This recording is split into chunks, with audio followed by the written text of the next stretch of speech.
अरे मतलब कुछ भी गुस्सा नहीं करते, गुस्से पे कंट्रोल रखना चाहिए भाई। अच्छा गुस्सा ये तो नॉर्मल आदत है मेरी है, गुस्सा नहीं करना चाहिए भाई तुम लोग को। क्या क्या बोला था? फिर कैसे बोले तुमसे?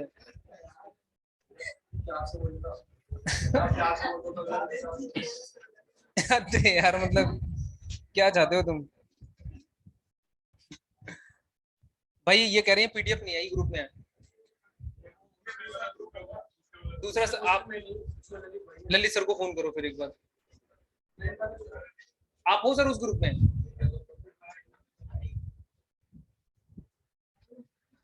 चले भागे। ये वाला आंसर आ गया फिर सबका? सही है ना? छोड़ दो फिर इसे यहाँ पे। भाई छोड़ दो ना पीछे सब लोग। सहमत हो सब? भाई साहब तुम बताओ, कैसे बताओ पहला नंबर कौन सा है? 288। दूसरा 432। यही है ना? चलो ठीक है फिर आगे चलते हैं फिर इसे छोड़ के। नेक्स्ट क्वेश्चन देखो क्या कहना चाहता है भाई। अगला सवाल भी बहुत आसान है। हो रहा है 6 और 4। Very good. भाई है ना ग्रुप में? दिनेश सर को कर दो, दिनेश सर को कर दो और सर को कॉल करके बता दो। चले भागे। क्वेश्चन नंबर 4 पे कोशिश करो आप लोग। 6 और 4 आ गया सभी का? छोड़ दो फिर इसे। वैसे ही आ गया? अच्छा हाँ ठीक है। किन्हीं दो अंकों के लासा तथा मासा का गुणनफल 24 है तथा उनके बीच का अंतर 2 है। अंक ज्ञात करें। संख्याएं पता करनी है अपन को। देखो एक बात बताओ, उन्होंने बोल रखा है कि किन्हीं दो संख्याओं के एलसीएम एचसीएफ का जो प्रोडक्ट है ना वो कितना है? 24 है। यानी पहला और जो दूसरा नंबर होगा, पहला गुणा दूसरा नंबर, ही तो एलसीएम इंटू एचसीएफ होता है। एचसीएफ इंटू में एलसीएम होता है। सही है। अब आप ये देखो, पहला इंटू दूसरा नंबर हमें बताना है, तो इस पूरे की वैल्यू किसके बराबर है? 24 के बराबर है, 24 के बराबर है। सही है। अब आपसे पूछा जा रहा है कि वो दो नंबर बता दो कौन कौन से होने चाहिए। आ रही है बात समझ? तो यहां से और क्या बोला, इसके अलावा भी कुछ बोला था? और जो दोनों संख्याएं हैं ना उनका अंतर कितना है? 24 है। इसका मतलब इसके फैक्टर बनाने की कोशिश करो आप। अब जब आप इसके फैक्टर बनाओगे तो फैक्टर बहुत सारे बन सकते हैं, 12 दूनी 24 भी बन सकता है, लेकिन ये एप्लीकेबल हो नहीं सकता। कारण क्यों? क्योंकि डिफरेंस दोनों संख्याओं का 2 नहीं है। 12 और 10, दो में अंतर 10 का आ जाएगा, लेकिन अंतर 2 का बता रखा है, तो ये तो लॉजिकली फिट होता नहीं है। इसके अलावा 8 या 24 भी हो सकता है, लेकिन ये भी लॉजिकली फिट नहीं होता, क्योंकि आप में से कईयों के ये आंसर आ सकते हैं कि सर 24 तो गुणनफल बहुत सारी संख्याओं का बनेगा। मैं मानता हूँ बिल्कुल बनेगा, लेकिन जब कैलकुलेशन आप करोगे आपकी कमांड इतनी हो चुकी होगी कि उन सारे गुणनखंड बन रहे होंगे जो उनमें से एलिमिनेट कर लोगे, आपको ये पता लग जाएगा सही आंसर कौन सा होगा। तो 6 मल्टीप्लाई बाय 4 अगर करके देखें तो 6 चौक 24 भी होता है, और 6 4 का अंतर भी 2 के बराबर है। इसका मतलब पहला नंबर 6 और दूसरा नंबर 4 कहा जा सकता है। आई बात समझ? ऑप्शन के हिसाब से अगर देखें, जैसे भाई बता रहे हैं, भाई ने किया था, तो वैसे भी अपन कर सकते हैं, क्योंकि पेपर में तो बेसिकली हमें ये थोड़ी ना दिखाना है कि नॉलेज कितनी है।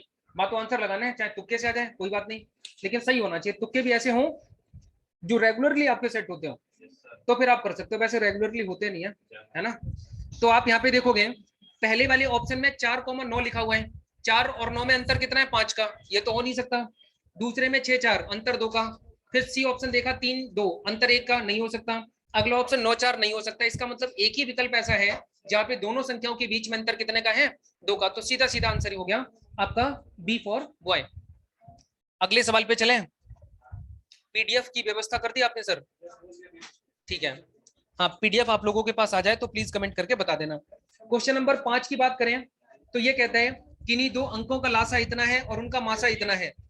यदि उन दो अंकों का जोड़ 100 है तो उनका अंतर बताओ। हो सकता है भाई।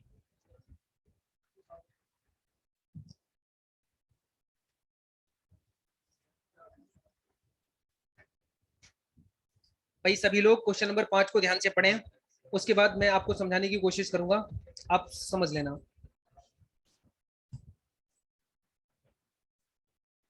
दोनों संख्याओं का डिफरेंस पूछा जा रहा है, तो आंसर कितना आ रहा है भाई? बताओ भाई, आंसर कितना आ रहा है? 10 है पक्का? एक बात बताना, सबसे पहली बात है, मुझे एक बार बता दो एलसीएम इक्वल टू क्या होता है? अरे बोलो। LCM equal to HCF into a into b, सही है? सही है। अब आप ये देखो एलसीएम की वैल्यू यहाँ पे कितनी गिवन है? अरे बोलो। 495 है। देखो प्रैक्टिस करने के बाद, इन्हीं 20-25 सवालों को प्रैक्टिस के बाद मैं गारंटी से कह सकता हूँ कि लाइन आपको लिखनी नहीं पड़ेगी पेपर में। सही है। 2-3 बार इन्हीं 20-25 क्वेश्चन की प्रैक्टिस कर लेना, 2-3 बार, तो ये लाइन आपको नहीं लिखनी पड़ेगी, सीधा आपको पता लगेगा एलसीएम की वैल्यू 495 है, यहाँ से ए इंटू बी की वैल्यू पता करनी है, एचसीएफ हमें पता है, एचसीएफ कितना है भाई? अरे बोलो 5 है, और इंटू ए इंटू बी लिखा जा सकता है। ये स्टेप कम हो जाती है तो थोड़ा सवाल और अच्छा लगता, तो 5 निम 45 है ना, और कितना आ जाएगा? 5 निम 45 होता है, और फिर 5 निम 45 हो जाएगा, यानी ए इंटू बी की वैल्यू हमारे पास कितनी आ गई? 99। अब आपको पता है क्या करना है? ए और बी की कोई दो ऐसी संख्याएं वैल्यू ढूंढनी है जिनका प्रोडक्ट 99 के बराबर हो। कितना आसान है, 11 निम्मा 99, एक ही संख्या बन सकती है। तो यहाँ से आपने देखा कि 11 और 9 दो नंबर बन सकते हैं, 11 इंटू 9 का प्रोडक्ट किसके बराबर हो जाएगा? 99 के बराबर हो जाएगा। अब यहाँ से आपसे पूछा जाए सर पहला नंबर कौन सा है, फर्स्ट नंबर, तो आप कहोगे एचसीएफ, एचसीएफ का मतलब कितना है? 5 मल्टीप्लाई बाय 11 लिख सकते हो।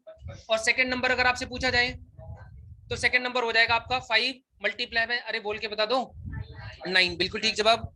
अब 11 पंजे 55 और 5 ने 45, 45, इन दोनों को जब आप जोड़ोगे तो कितना आ जाएगा? 100। यही तो बोला था कि दोनों संख्याओं का जोड़ 100 के बराबर है, तो बताओ दोनों संख्याओं का अंतर कितना होना चाहिए, डिफरेंस बिटवीन बोथ नंबर्स। तो आप कहोगे सर फर्स्ट में से सेकंड को माइनस कर दो, मैं कहूंगा बिल्कुल ठीक बात है, कर दूंगा भाई। तो यहाँ पे 55 में से 45 जब आप घटाओगे तो कितना आंसर आ जाएगा? अरे बोलो 10, और ये आपके सवाल का आंसर है। बताओ ये बात सभी को समझ आ गई? बहुत अच्छी बात है भाई। इसी तरह से अपन एक अगले सवाल की तरफ चलेंगे। हाँ चलिए, बहुत अच्छी बात है भाई, सभी को पीडीएफ मिल गई, तो आप पीडीएफ की मदद से एक अगले क्वेश्चन को सॉल्व करने की कोशिश करना प्लीज, ठीक है? यहां तक किसी भी कैंडिडेट को कोई दिक्कत है? हाँ दोस्त, ये बोला था ना क्वेश्चन में कि दोनों संख्याओं का जोड़, पहली संख्या कौन सी 55, दूसरी 45, तो दोनों का जो सम है ना वो 100 के बराबर है, तो मैंने चेक करके देखा क्या दोनों का सम 100 के बराबर है, तो है। एक और अगला नंबर देखो,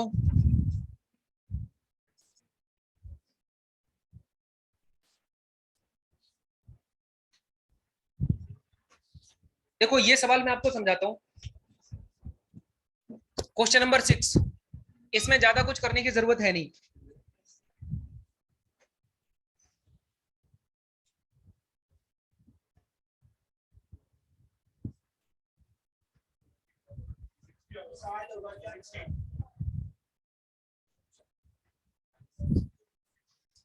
जब हम टाइम एंड वर्क पढ़ रहे थे तो टाइम एंड वर्क पढ़ते समय मैंने कहा कि अगर हम मान लें कि एक व्यक्ति 3 दिन में काम करता है, दूसरा 4 दिन में काम करता है, तो टोटल वर्क कितना आता था? 12 आता था एलसीएम इनका। 12 की जगह अगर 24 ले लो तब भी सवाल गलत नहीं होता था, इसकी जगह 48 ले लो तब भी सवाल गलत नहीं होता था, और इसकी जगह और 96 ले लो तब भी सवाल गलत नहीं होता था। बात आ रही है ना समझ? यानी कि इन दोनों संख्याओं का जो एलसीएम है ना वो ये भी हो सकता है, ये भी हो सकता है, ये भी और ये भी। बात आ रही है समझ? लेकिन एलसीएम को हमेशा एक छोटे मल्टीपल के रूप में कंसिडर किया जाता है। बात आ रही है समझ? कि 3 और 4 का सबसे छोटा प्रोडक्ट कौन सा बन सकता है, ऐसी सबसे छोटी से छोटी संख्या बताओ जो 3 से भी कटे 4 से भी कटे, तो हम 12 यूज करते थे ताकि कैलकुलेशन छोटी हो जाए। बात आ रही है समझ? तो जो भी एचसीएफ होता है वो हमेशा एलसीएम को किसी ना किसी पर्टिकुलर मल्टीपल पे काट रहा होगा। फॉर एग्जाम्पल देखो ध्यान से, मैंने कहा सर एचसीएफ है, यहाँ पे एलसीएम है, हर बार एचसीएफ एलसीएम को काट रहे हैं, पीछे के सवालों में आप देख सकते हो है ना कि एचसीएफ जो है वो एलसीएम को हर बार काटेगा। समझ आ रही है बात? या दूसरी भाषा में कहूं तो एलसीएम के अंदर हमेशा एचसीएफ छुपा होता है। सही है ना? एलसीएम इक्वल टू, तभी तो कहते हो ना आप HCF into a into B, HCF तो आ रहा है ना, तो हर एलसीएम के अंदर एचसीएफ हमेशा मौजूद होगा, वो गुणज हमेशा मौजूद होगा। आई बात समझ? तो इस वाले सवाल में उन्होंने क्या बता रखा है, हाईएस्ट कॉमन फैक्टर कितना है, अरे बताओ। तो आपने कहा सर 8 है। ये एचसीएफ आपका जब 8 हुआ तो 8 का कोई ना कोई प्रोडक्ट ही होगा एलसीएम आपका। आ रही है ना बात समझ? तो बोले इनमें से कौन सा एलसीएम नहीं हो सकता। तो 8 या 24 एलसीएम हो सकता है, 8 चौक 32 एलसीएम हो सकता है, 8 सत्ते 56 एलसीएम हो सकता है, ये नंबर एलसीएम नहीं हो सकता, जैसा कि मैं आपको वहां पे समझा रहा था। बात आई समझ? तो किसी भी एलसीएम में उसका हाईएस्ट कॉमन फैक्टर हमेशा छुपा हुआ होता है, या हाईएस्ट कॉमन फैक्टर का कोई ना कोई मल्टीपल एलसीएम का निर्माण करता है, एलसीएम को बनाता है। सही है भाई? एक बार आप आराम से इसे लिखो, फिर अपन आगे बढ़ते हैं। ऑप्शन हेल्प से अपन ने देखा और तुरंत चीजों को खत्म करके आगे बढ़ते हैं। बात आई समझ? क्या कर रहे हो भाई? नहीं आई बात समझ? पूछा करो, तुम्हें आई समझ? नहीं आई? एक बात बताना मेरे भाई, ये एलसीएम है, ये एचसीएफ है। अगर हमें ए इंटू बी की वैल्यू पता करनी है तो एचसीएफ एलसीएम को कट करेगा। पीछे के सवालों में भी कट कर रहा था कि एलसीएम जो होता है वो एचसीएफ से कट जाता है हर बार, है ना? इसका मतलब हुआ जो एचसीएफ होगा वो एलसीएम को हर बार कट करेगा। तो 8 या 24 कट कर रहे हैं, 8 चौक 32 कट कर रहे हैं, 8 सत्ते 56 कट कर रहे हैं, लेकिन यहाँ कट नहीं कर रहा। तो ये कभी भी इसका एलसीएम नहीं हो सकता। जिस संख्या का हाईएस्ट कॉमन फैक्टर 8 है उसका एलसीएम 60 कभी भी नहीं हो सकता। आई बात समझ? तो इस वजह से अपन आंसर लगाते हैं, छोटी सी बात। सही हो सकती है, लेकिन कंसीडर छोटी करते हैं। ऑनलाइन वालों शायद मुझे लगता है आपको बातें समझ आ रही होंगी, और बाई चांस नहीं आ रही हैं तो आप एक बार कमेंट करके बता दिया करो, ताकि मुझे बताने में थोड़ी सी आसानी रहे। क्वेश्चन नंबर 7 की बात करेंगे। 28 और 42 के एलसीएम एचसीएफ का रेशियो आपसे पूछा जा रहा है भाई।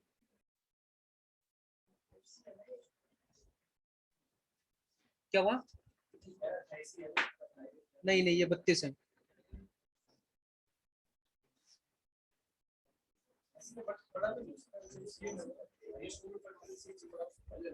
कैसे बड़ा हो जाएगा? हाईएस्ट कॉमन फैक्टर एलसीएम से बड़ा नहीं होगा। रेशियो हो सकता है, अनुपात हो सकते हैं भाई।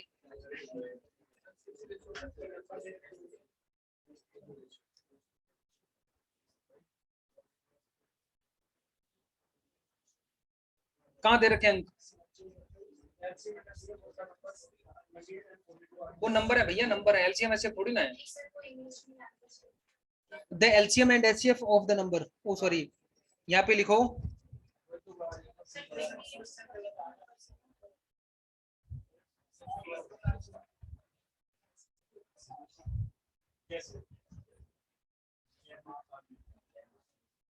Find the ratio of LCM and HCF if the numbers are 28 and 42, ऐसे करके लिख लो, ठीक है? 7 नंबर क्वेश्चन को आप इंग्लिश में करेक्ट कर लो। Find the ratio of LCM and HCF if the numbers is 28 and 42 respectively। सही है? अंक 28 तथा 42 के लासा तथा मासा का अनुपात क्या होना चाहिए? आप एक बार दिमाग लगाओ, देखो हर सवाल पे कम से कम आपकी एक बार कोशिश जरूर होनी चाहिए। आप छापते रहोगे तो कोई फायदा नहीं होगा। 28 और 42 सोचो एक बार। ठीक है भाई।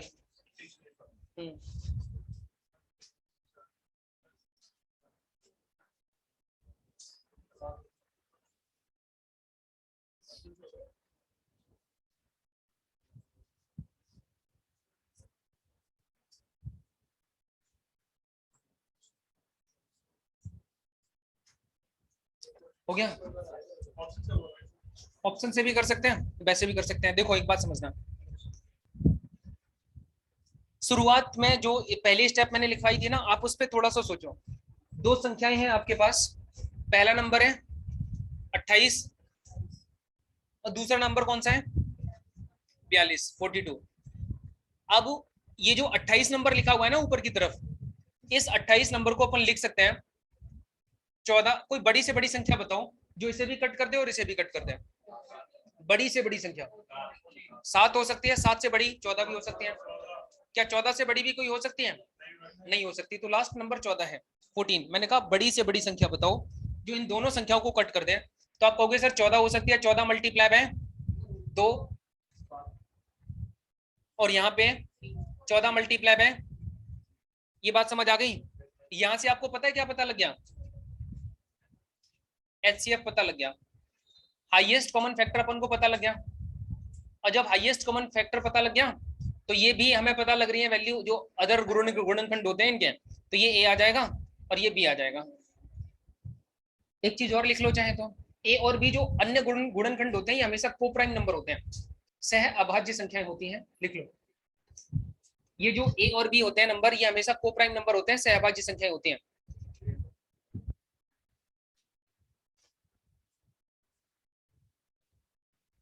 अब तो मुझे लगता है आपको बहुत तसल्ली मिल रही होगी और ये लग रहा होगा कि आप इसे कर पाओगे। लग रहा है भाई? अगर एक बात बताओ, एचसीएफ पूछूं और एलसीएम पूछूं तो कौन सी आप बता रही है? एचसीएफ और एलसीएम का ये अनुपात पूछा है ना उन्होंने, ये एलसीएम और एचसीएफ का पूछा है। तो एचसीएफ कितना हो गया इसका? 14। और एलसीएम आप जानते हो एचसीएफ इक्वल टू क्या होता है? LCM equal to HCF into a into b. मानते हो ना इतनी बात?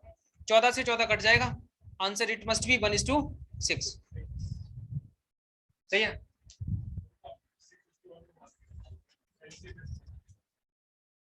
देख लेते हैं पढ़ के पूरा सवाल क्या है भाई।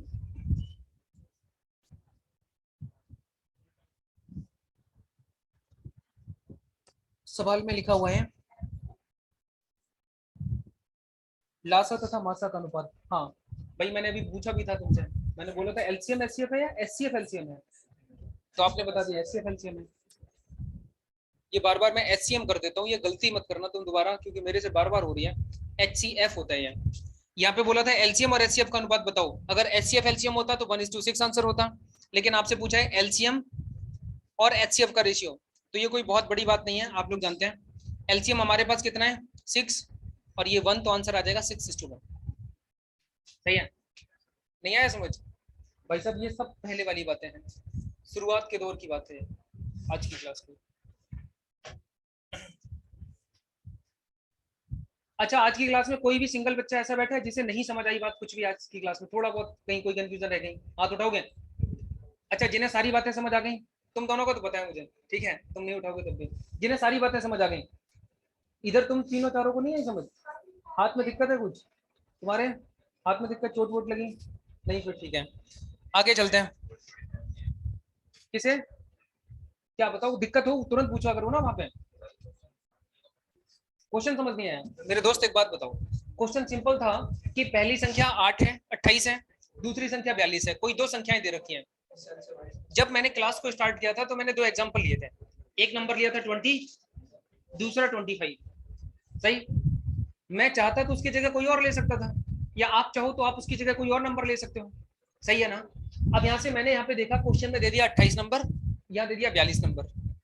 अब अगर मुझे इन्हें फैक्टराइज करना है, इनके गुणनखंड बनाने हैं, तो आप मुझे बताओगे सबसे पहले ढूंढ के कोई ऐसा नंबर ढूंढो जो 28 और 42 दोनों को काट दे। तो आप कहोगे 7 काट सकता है, लेकिन फिर मैंने कहा बड़ी से बड़ी संख्या ढूंढो जो दोनों को डिवाइड कर दे, तो आप कहोगे 14 दूनी 28 होता है, 14 तिया 42 होता है। ये तभी संभव होगा जब तक आपको 20 और 25 के टेबल याद होंगे। 20-25 तक कम से कम टेबल याद करके रखने पड़ेंगे। मैंने शुरुआत से ये बात बताई आप सभी को, 20-25 तक स्क्वायर आपको रटे होने चाहिए, क्यूब आपको रटे होने चाहिए, क्योंकि कैलकुलेशन करते समय आपको बहुत मदद मिलेगी वहां पे। बात आ रही है ना समझ? तो यहाँ से देखा 14 मल्टीप्लाई बाय 2, 14 मल्टीप्लाई बाय 3, तो यहाँ से 2 का मतलब 1 है, ए वैल्यू है, और 3 का मतलब बी वैल्यू है, और दोनों नंबर कोप्राइम होते हैं, और एचसीएफ हमारे पास फिर 14 आ जाएगा। जो दोनों में संख्या कॉमन। एक बात बताओ, चलो एक एग्जांपल दूसरा ले रहा हूँ भाई तुम्हारे लिए स्पेशल, ठीक है? मैं हर बात बताने की कोशिश करूंगा और कई अलग अलग तरीकों से बताने की कोशिश करूंगा, बस तुम्हारे अंदर पेशेंस होना चाहिए और समझने की एक एफिशिएंसी क्षमता होनी चाहिए। सर मैंने दो नंबर दिए आपको, एक नंबर है 35, दूसरा नंबर है 42। सही है? आपको मुझे बताना है कि इसका सर हाईएस्ट कॉमन फैक्टर क्या होगा। तुम लोग क्यों बोल रहे हो भाई? मुझसे पूछो। 7 होगा। 7 कैसे? मुझे तो लग रहा है 9 भी होना चाहिए। पक्का नहीं आएगा? सोच लो एक बार और। बिल्कुल ठीक बात सर, 9 की टेबल में नहीं आता। तो आपने कहा सर 7 पंजे 35 हो जाएगा, यहाँ पे एक नंबर है ना, और यहाँ पे क्या हो जाएगा भाई? 7 6 42। यानी जो 7 है ना दोनों में कॉमन है, और जब ये दोनों में कॉमन है तो यही तो एचसीएफ है। मानते हो ना ये वाली बात? और जब ये एचसीएफ आ गया तो 5 और 6 ये अदर प्रोडक्ट है, सही है ना, यहाँ तक चीजें क्लियर है। तो एचसीएफ की वैल्यू हमें पता लगी। इसी तरह से मैंने देखा 14 मल्टीप्लाई बाय 2 तो 14 दूनी 42 और 14 दूनी 28 और 14 तिया 42। सही है, ये ए की वैल्यू आ गई, ये बी की वैल्यू आ गई, जो दोनों में कॉमन है वो हाईएस्ट कॉमन फैक्टर होगा। सही है। अब आपने बोला सर हमें बताओ एचसीएफ और एलसीएम का रेशियो, तो मैं एचसीएफ की जगह पे तो एचसीएफ को लिख दूंगा, है ना। और स्टार्टिंग से पढ़ाता हुआ मैं आ रहा हूं, मैंने कहा एलसीएम इक्वल टू क्या होता है सर, बोल के बता दो। LCM equal to HCF into a into b. तो एचसीएफ आपका 14 और ए की वैल्यू, अरे बोलो, बी की वैल्यू। सही, 14 से 14 कटेगा, यहाँ पे क्या बचेगा 1 और यहाँ पे 3 दूनी 6। लेकिन सवाल में ये नहीं पूछा था एचसीएफ एलसीएम का रेशियो, नहीं पूछा, वहां पे पूछा एलसीएम और एचसीएफ का रेशियो। तो जो पहले पूछा है वो पहले रखना है, जो बाद में पूछा है वो बाद में रखना है। तो यहाँ पे 6:1 कहना उचित होगा और ये आपके सवाल का आंसर हो जाएगा। बात आई समझ? चलिए अब आगे बढ़ते हैं। चलिए बहुत अच्छी बात है नीरज, हो जाएगा। तो एक नेक्स्ट क्वेश्चन की तरफ हम लोग चलेंगे। सही है।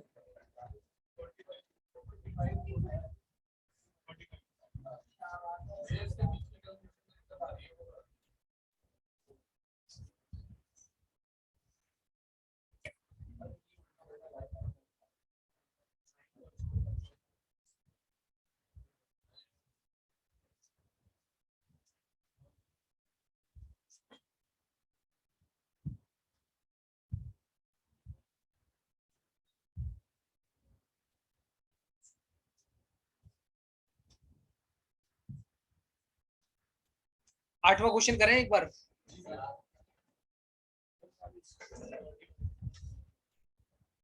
देखो ध्यान से समझना, क्वेश्चन नंबर 8 की बात करते हैं अपन लोग अब, है ना। और 8 में भी मैं हटाऊं, इसे हटाऊं, 8 में भी यूनिक सॉल्यूशन बता रहा हूं मैं, ध्यान से समझना। देखो कुछ भी नहीं है, अगर आप थोड़ा अच्छे से पढ़ोगे ना तो ये 2-3 बातें जो स्टार्टिंग में बताई थी घुमा फिरा के भाई अप्लाई हो जाते हैं। बस थोड़ा सा आपसे ये चेक कर लिया जाता है कि आपका दिमाग कितनी तेजी से घूम सकते हैं, एकदम से आप सिचुएशन को कैसे बदल सकते हो। यहाँ पे लिखा हुआ है 8वें सवाल में, if the ratio of two numbers is two 3 and their LCM is 54। सही है। Find the sum of the two numbers. एक बात बताओ, यहां पर एलसीएम हमें दे रखे हैं, LCM equal to HCF into a into b होता है। सही, एलसीएम की वैल्यू गिवन है, ए और बी की वैल्यू भी गिवन है, एचसीएफ निकाला जा सकता है। HCF equal to LCM upon A into B आ जाएगा। कितने लोग इस बात से सहमत है, एक बार हाथ उठाओ। HCF equal to LCM upon A into b. कितने लोगों को नहीं समझ आई बात, वो उठाओ हाथ। दोबारा समझाता हूँ, एक सर फार्मूला होता है, आप मुझे बताओगे भाई साहब एलसीएम इक्वल टू क्या होता है, बोल के बताओ जल्दी से। दोबारा बताना sir, LCM equal to HCF into a into b, देख के मत बताना, ठीक है। ये एलसीएम की वैल्यू कितनी है, एक काम करो एलसीएम की वैल्यू छोड़ दो अभी। अगर एलसीएम गिवन हो, एचसीएफ गिवन हो, हमें ए इंटू बी या फिर ये वाली वैल्यू गिवन हो और ये वैल्यू गिवन हो और आपसे ये पूछी जाए, तो आप क्या करोगे, HCF equal to LCM upon A into b लिख दोगे। बताओ, तो यहां से एचसीएफ हमें पता करना है, अगर तो एचसीएफ इक्वल टू एलसीएम कितना है 54 और ए इंटू बी की वैल्यू कितनी है 2 3। सही है ना, 2 3 6 6 नेम 54, तो एचसीएफ कितना आ गया 9 आ गया। हाईएस्ट कॉमन फैक्टर पता लग गया। और जब हाईएस्ट कॉमन फैक्टर पता लग जाए तो नंबर बताना तो बहुत मुश्किल होता नहीं है मेरे हिसाब से, है ना। तो यहाँ से हम पहला नंबर बताना चाहें वो भी बता देंगे और दूसरा बताना चाहें वो भी बता देंगे। 9 इंटू, अरे बोलो, ए की वैल्यू 2 थी और 9 इंटू 3 तो 9 दूनी 18 और 9 तिया 27। क्या पूछा है इन्होंने, दोनों का सम पूछा है, तो 7 दूनी 14 और 1 15, 2 3 4 और 1 5, आंसर इट मस्ट बी 45। 45 आपके सवाल का सही जवाब है, आप इसे ध्यान से लिख लो। बात आई समझ? ठीक है, कहाँ तक पहुंच गए थे आप? अच्छा चलिए कोई नहीं, फिर आगे तो भी आसान है, कोई दिक्कत नहीं। तो इधर कैसे आ गए? चलो ठीक, ध्यान से पढ़ा करो भाई, है ना।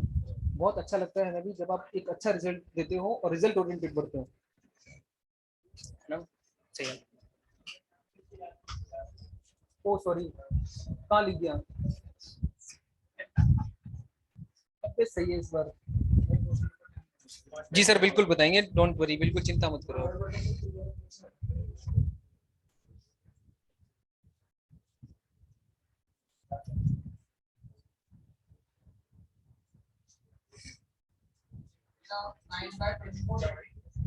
हम्म,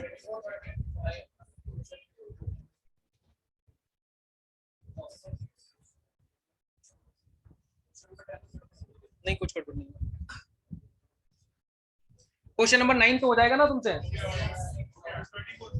हाँ 9 करवाने की जरूरत नहीं है ना, ठीक है। तो 10 एक बार कर लेते हैं, 10 पढ़ लो एक बार आप।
चले अभी आगे।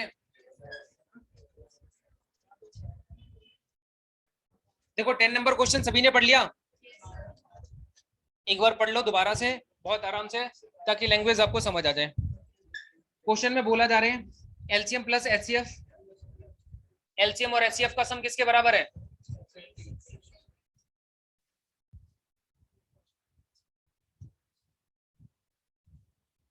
680 के बराबर है ना?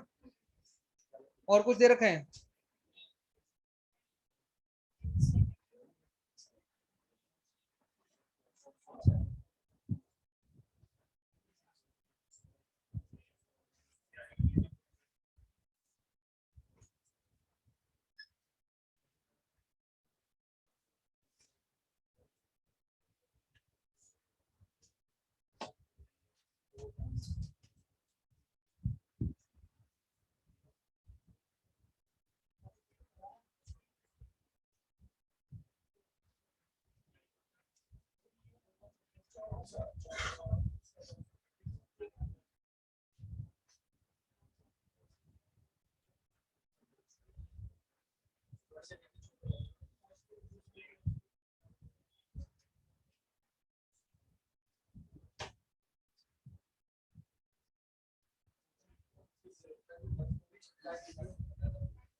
थोड़ा सा कुछ गड़बड़ लग रहा है।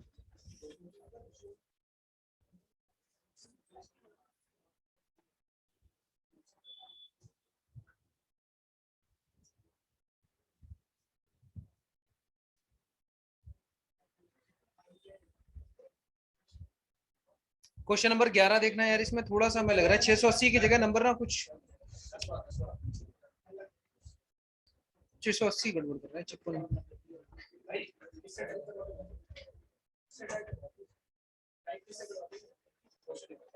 अरे यार टाइप नहीं, एक्चुअली फाइल यार ये ना 2-3 फाइल है फोन में, और वो गलती से जल्दी के चक्कर में कोई फाइल ऐसी फॉरवर्ड हो जाती है जो मतलब इनकरेक्ट है। फाइल तो सही भी है, लेकिन अब इतनी सारी फाइल हो गई है ना, वो टाइपिस्ट उसी में भेजता रहता है, उसी में कोच कोच हो जाता है काफी। और कंप्यूटर मेरा अभी थोड़ा सा खराब चल रहा है। एक काम करो यार, 10वें सवाल पे तुम्हें सर्कल करना पड़ेगा, ठीक है? स्टार करो। वहां पे हमें लग रहा है ना जो 680 नंबर लिखा है ये थोड़ा सा गड़बड़ कर रहे हैं। अब इस नंबर को सेट करना पड़ेगा, क्वेश्चन देख के, तो मैं सेट कर लूंगा, अभी इतनी जल्दी नहीं हो सकता, मुझे लगता है पूरा सवाल वेरीफाई होगा, उसके बाद यहाँ पे कोई ऐसा न्यूमेरिकल नंबर सेट किया जाएगा जो कि लॉजिकल हो। बात आ रही है समझ? तो वो मैं कर लूंगा, अगली क्लास में आपको बता दूंगा, है ना। तो आप यहाँ पे ये देख लेना, 10वां नंबर सवाल आपको स्टार मार्क करना है, टाइपिंग एरर है। सवाल नंबर 11 की जब हम बात करेंगे, हाँ, तो यहाँ पे लिखा है 3 अंकों का 3 numbers are in the ratio 2:3:4 and their HCF is 12. Find the LCM of 3 numbers. Answer कितना है भाई? सभी कार है भाई है। चलिए बहुत अच्छी बात है। इसके बाद अपन एक अगले सवाल की तरफ चल सकते हैं, है ना।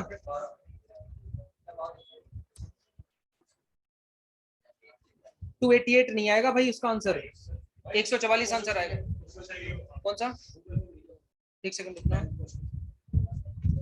एक सेकंड अभी रुक जाओ, फिर मैं देख लूंगा। इसका आंसर ना 144 होना चाहिए, 144। क्वेश्चन नंबर 11 जो है ना, इसका आंसर 144 होगा। एक बार आप चेक करो, दोबारा से सॉल्व करो, बताऊंगा मैं। इसका आंसर 11 नंबर जो क्वेश्चन है ना,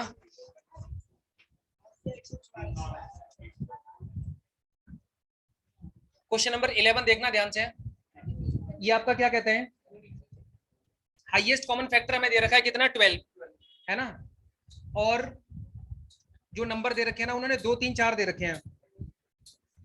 2 3 4 का मतलब है जब इसे आप बाहर की तरफ निकालने की कोशिश करोगे तो 2 एकम 2, 3 और 2 दूनी 4, और यहाँ पे 2, और यहाँ पे 3, और यहाँ पे 1, और यहाँ पे 3 आ जाएगा, सही है। फिर यहाँ पे 1 और यहाँ पे 1 आ जाएगा, सही है। हमें पता है एलसीएम इक्वल टू क्या होता है, HCF into a into B into सी, सही है। तो यहाँ पे एलसीएम की बात की जाए, एलसीएम बराबर एचसीएफ इंटू 12 हो जाएगा एलसीएम, और इसका मतलब हो जाएगा 2 गुणा 2 और गुणा में 3, सही है। तो एलसीएम इक्वल टू लिखा जा सकता है 12 मल्टीप्लाई बाय 2 दूनी 4 तिया 12, तो एलसीएम बराबर कितना हो जाएगा, 144, 144। 288 नहीं होगा उसका आंसर। एलसीएम का मतलब मैंने बताया था थोड़ी देर पहले कि हमेशा छोटी से छोटी संख्या कंसीडर करते हैं जो उनका प्रोडक्ट हो, सबसे छोटा। 12 का कोई और ऐसा प्रोडक्ट बताओ जो 2 3 4 के साथ इससे छोटा कोई मल्टीपल बना पाती हो, तो नहीं बना पाएगी। बात आ रही है समझ?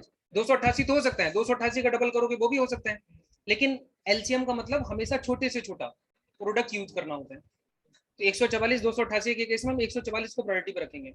मान लो 288 और 288 का डबल होता तो प्रायोरिटी पे 288 होना चाहिए। कौन सा देख लेते हैं भाई। इसके बाद ये 12 नंबर क्वेश्चन है, 11 है, 11 है। इसके बाद 12 नंबर क्वेश्चन देखो, किन्हीं दो अंकों का जोड़ 36, उनकी मात्रा और लसागु 105। The sum of two numbers is 36 and HCF and LCM are 3 and 105 respectively. The sum of the reciprocal of two numbers is, तो यहाँ पे सोचो एक बार क्या होना चाहिए। HCF LCM दोनों गिवन है, तो पहले तो नंबर बताओ, उसके बाद उसका रेसिप्रोकल कर लेंगे। उल्टा उल्टा करना, उसके बाद जोड़ देना। जैसे कोई नंबर अगर 3 है तो इसका रेसिप्रोकल 1/3 हो जाएगा।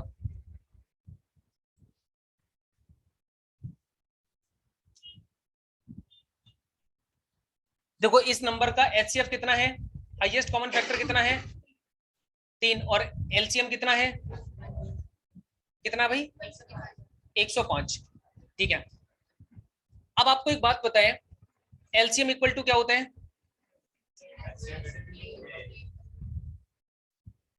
ये कब की बात है, जब दो संख्याएं होंगी, सही है।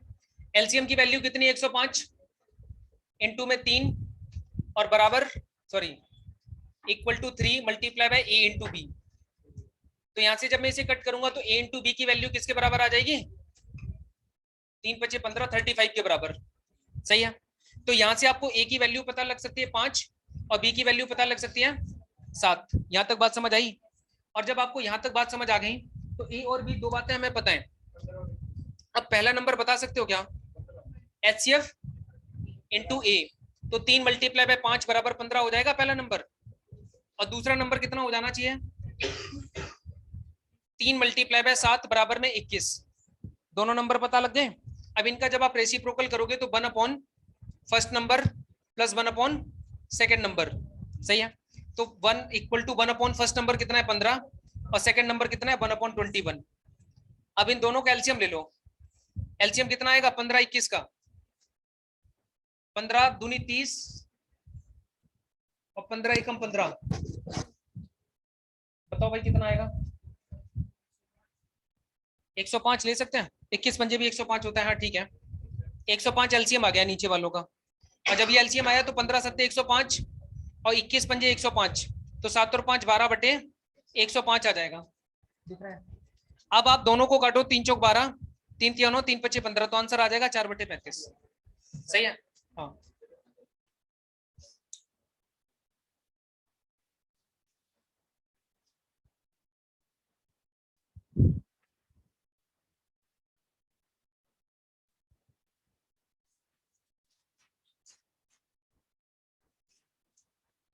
भाई देखो, रेसिप्रोकल मेरे दोस्त होता है, जैसे मान लो कोई संख्या आपकी 3 है तो इसका रेसिप्रोकल हो जाएगा 1/3, सही है।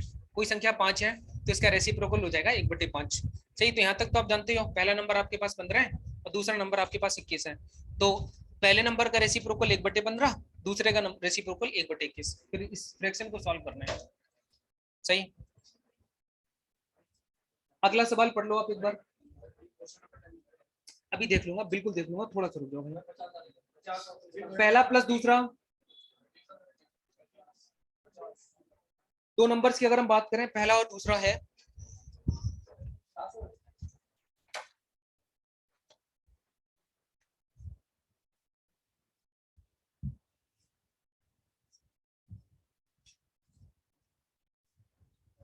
यहाँ तक कोई दिक्कत तो नहीं है ना किसी को, सब लोग समझ गए बात। तो इसका आंसर कितना आ रहा है भाई सभी का, 50 आ रहे हैं। कोई ऐसा बैठा है जिसका आंसर 50 नहीं आ पा रहा, बोलो। 50 50 50, देखो यहाँ लिखा है the least number when divided by 4, 6, 8, 12 and 16 leaves reminder 2 in all case, find the number. तो बताओ क्या करोगे ऐसे केस में। हाँ एक बात बताना, बहुत आराम से समझाता हूँ क्योंकि ये बहुत इंपॉर्टेंट बात है, जो ये सवाल कराने जा रहा हूँ इंपॉर्टेंट है, ध्यान से समझना। पेपर में कई बार तुमने प्रीवियस ईयर में सवाल देखे होंगे। तो नंबर कौन कौन से थे बताओगे एक बार। 4, 8, 12, सबसे पहली बात जो सवाल ने पूछी वो कहता है कि ऐसी कोई संख्या बताओ जो इन सबसे कट जाए और रिमाइंडर कितना छोड़ रही हो, 2। बात आई समझ, यानी सबसे कटने के बाद रिमाइंडर 2 छोड़े। हमें क्या करना है, ऐसी संख्या ढूंढनी है जो इन सबसे कट जाए, रिमाइंडर को छोड़ दो, आप रिमाइंडर को साइड में कर दो, मान लो रिमाइंडर वाली बात है ही नहीं, तो ऐसी संख्या ढूंढनी है जो इन सबसे कट जाए, इसका मतलब वो एलसीएम होगा। एलसीएम ही तो ऐसा नंबर होता है जो सबसे कट रहा होता है, बात आई समझ। तो एलसीएम निकालने के लिए आप क्या करोगे, बहुत आसान काम करना, 16 को थोड़ी देर के लिए मान लो हटा देते हैं, सही है। अब आप यहां से या हटा देते हैं, नहीं भी हटा देते कोई दिक्कत नहीं है, या 12 16 को ही पकड़ लो खाली, मैं तो कह रहा हूं यहां से भी आसान हो जाएगा। कोई ऐसी संख्या बताओ जो 12 से भी कटे और 16 से भी कटे। 48 हो सकती है, 16 का 3 गुना 48 होता है और 12 का 4 गुना 48 हो सकता है, सही। और 48 नंबर इससे भी कटेगा, इससे भी कटेगा और इससे भी कटेगा, मानते हो इतनी बात। इसका मतलब एलसीएम इसका कितना आ गया 48, यानी एलसीएम जब 48 है, एलसीएम ही वो संख्या होती है जो इन सबसे डिवाइड होने के बाद रिमाइंडर 0 देगी। कितना देगी भाई, 0 रिमाइंडर देगी। लेकिन अकॉर्डिंग टू द क्वेश्चन देखा जाए तो एग्जामिनर कहता है कि रिमाइंडर कितना बचना चाहिए सर, 2 रिमाइंडर बचना चाहिए। इसका मतलब सर इसमें अगर 2 जोड़ दिया जाए तो नंबर कितना हो जाएगा 50। अब 50 को आप 4 से काटोगे तब भी 2 रिमाइंडर, 6 से काटोगे, 8 से काटोगे और यहां से भी 2 रिमाइंडर, यानी वो नंबर कौन सा होगा 50, आंसर आ गया। अगर आपसे पूछे कि कोई ऐसी संख्या बताओ कि रिमाइंडर 3 बचे, रिमाइंडर 4 बचे, रिमाइंडर 5 बचे, तो सबसे पहले एलसीएम लेके कोई ऐसी संख्या ढूंढनी है जो इन सारे नंबर से एक साथ कट जाए। वो संख्या कैसे मिलेगी, तो एलसीएम की हेल्प से मिलेगी, with the help of LCM. इसके बाद जो रिमाइंडर बोला जा रहा है ना, उसे उसमें उतना जोड़ देना। समझ आ रही है बात भाई। एलसीएम हमारा 48 था, 48 सबसे डिविजिबल है, पूरी तरह से कंप्लीटली डिविजिबल है। इसमें 2 एक्स्ट्रा नंबर लाना है, रिमाइंडर का मतलब एक्स्ट्रा नंबर ही तो होता है भाई। एक बात बताओ मेरे दोस्त,